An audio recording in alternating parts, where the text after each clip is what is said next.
I would like to acknowledge the traditional owners, my ancestors of the land where I live and work, where we are meeting today. I acknowledge the strength of my people and our culture. I would like to pay my respects to my elders, our warriors, both past and present, and their connection to land, courage, their resilience, and their stewardship in the preservation of our Ugle. I'm really excited to be here today to speak, excited and nervous to be here today to speak on behalf of our group, the 4W, I say ACHOs.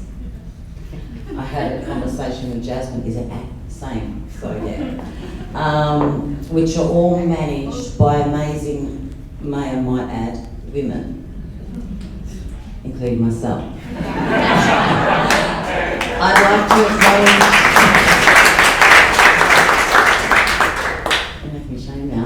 I'd like to acknowledge the Minister for Housing, Lands, Homelessness and Local Government, government ministers, representatives from all levels of government, our partners and sector stakeholders and other Aboriginal community controlled organisations that are here today.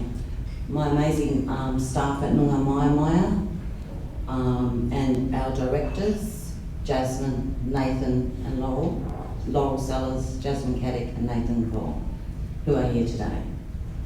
Sandra Hartman, for welcoming us all on Wajak Noongar country, where our office is based, and the 3 ACHOs that Noongar are partnered with through the WA ACHO Steering Group, which are Southern Aboriginal Corporation, which is based in Albany, Murchison Region Aboriginal Corporation based in Geraldton, and the Goldfields Indigenous Housing Organisation based in Kalgoorlie. I'd like to acknowledge Lottery West for supporting us to complete the work, which you can now read in our partnership prospectus that I'm very proud to see launched today. I'm just going to delve in a bit into the purpose behind the prospectus. For Aboriginal people, our culture is central to our well-being. But as a collectivist society, there's often conflict between Aboriginal cultural values and Anglo-Australian cultural values, as we all know. We're putting us in positions where we need to make untenable cultural compromises to become deserving of a home or to stay in a home. As you all are aware, the United Nations Declaration on the Rights of Indigenous Peoples highlights that our culture is our right. But self-advocating for that right can be very exhausting and distressing.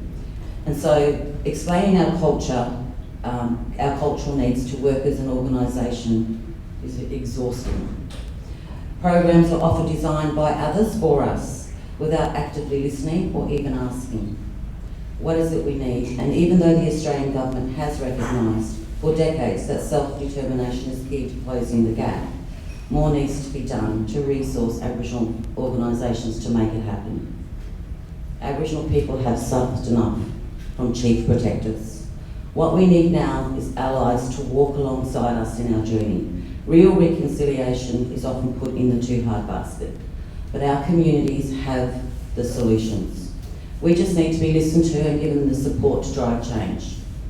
The prospectus is a product and summary of the first stage of our capacity building project as an ACHO group.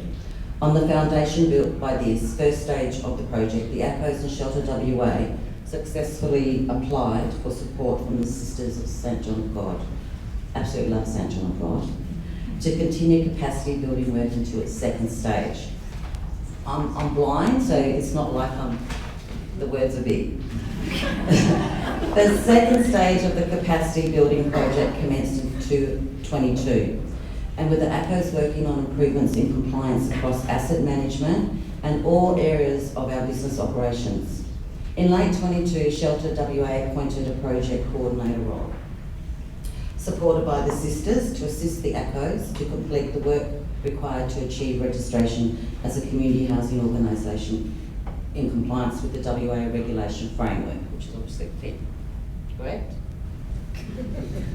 I am very pleased to report that both Noongar and Murchison Region Aboriginal Corporation are now on the road to registration in the next year. It's been very difficult. just want to add it's been exhausting and difficult because we're so under-resourced. But thanks to the support of our partners, we're getting there. Achieving registration will indicate our organisations are capable of managing risk, not just at the current size of our business, but with the capacity to manage new projects and the expansion of our housing stock to scale that meets the needs of our communities. Why partner with us? What are we doing as ACHOs in our communities? The stories of our tenants can best explain the impact of our work. I just want to give you 4 examples from each of our organisations. So John, a 31-year-old Kalgoorlie man, was supported by GEO since 2017 in a Goldfields property. Working together with his family, he purchased his own home in 21. He is now establishing a local business to support other community members and be a role model and mentor for up-and-coming Aboriginal people in the mining sector. Joanne, a 35-year-old single mum, told us that if she hadn't been given a Marac house, she would have given up and probably be dead. This outstanding young woman managed to kick her drug habit herself, and with her Marac house, she got her kids back from child protection and established a home for herself and her children. Joanne is illiterate, though through lack of opportunity, but with her older daughter's assistance and Marac support, manages to comply with all her tenancy obligations. SAC tenant, Gloria, these names are not real, right? Gloria found the short supply of affordable housing in Albany was a serious problem. It was difficult to find a rental home due to the number of families wanting to relocate to the district due to the COVID-19 pandemic, she said. After applying numerous times, Gloria secured a tenancy with SAC in Albany. SAC Housing has supported her. SAC received Mental Health Commission funding and decided to employ Gloria to carry out suicide prevention activities for the Great Southern Region. But we couldn't start the program in Albany until she found a rental property. Many businesses in Albany find it hard to attract staff, and it is harder for Aboriginal skilled workers to come here with the housing shortage. We are delighted we could provide a house to Gloria given the critical work she is currently doing. Single mum Rose, true story, has 13 children and was in a state housing property in a very affluent suburb. Being a single mum, there was a lot of DV from an ex-partner, and having so many children, there was a never-ending series of complaints from the neighbours about things like, we get them all the time, playing in the street, bouncing the balls, playing cricket, shouting, so forth. Eventually, Rose had lost her tenancy through no real fault of her own. No other agency were able to help her, not even a woman's refuge. Too many children, can't help you.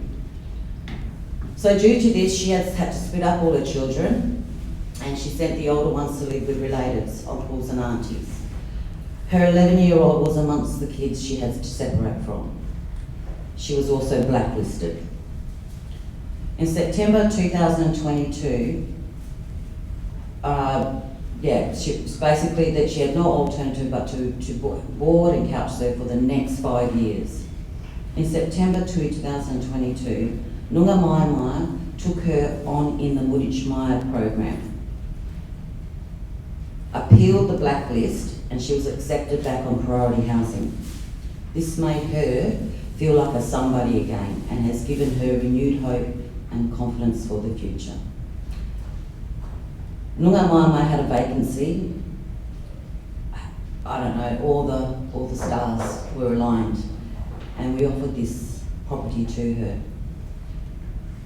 We have supported her through everything, helped her with furniture, and she'll be ready to move in the next few days. Rose and all her children are so excited they are acting like it's Christmas again. The children are so happy they're finally getting their mum back to themselves. These are just some of the few examples of the difference we are making to our mob. We are seeking financial and in-kind partners from individuals and organisations who are wanting to support projects which will affect meaningful and significant change with our tenants and communities.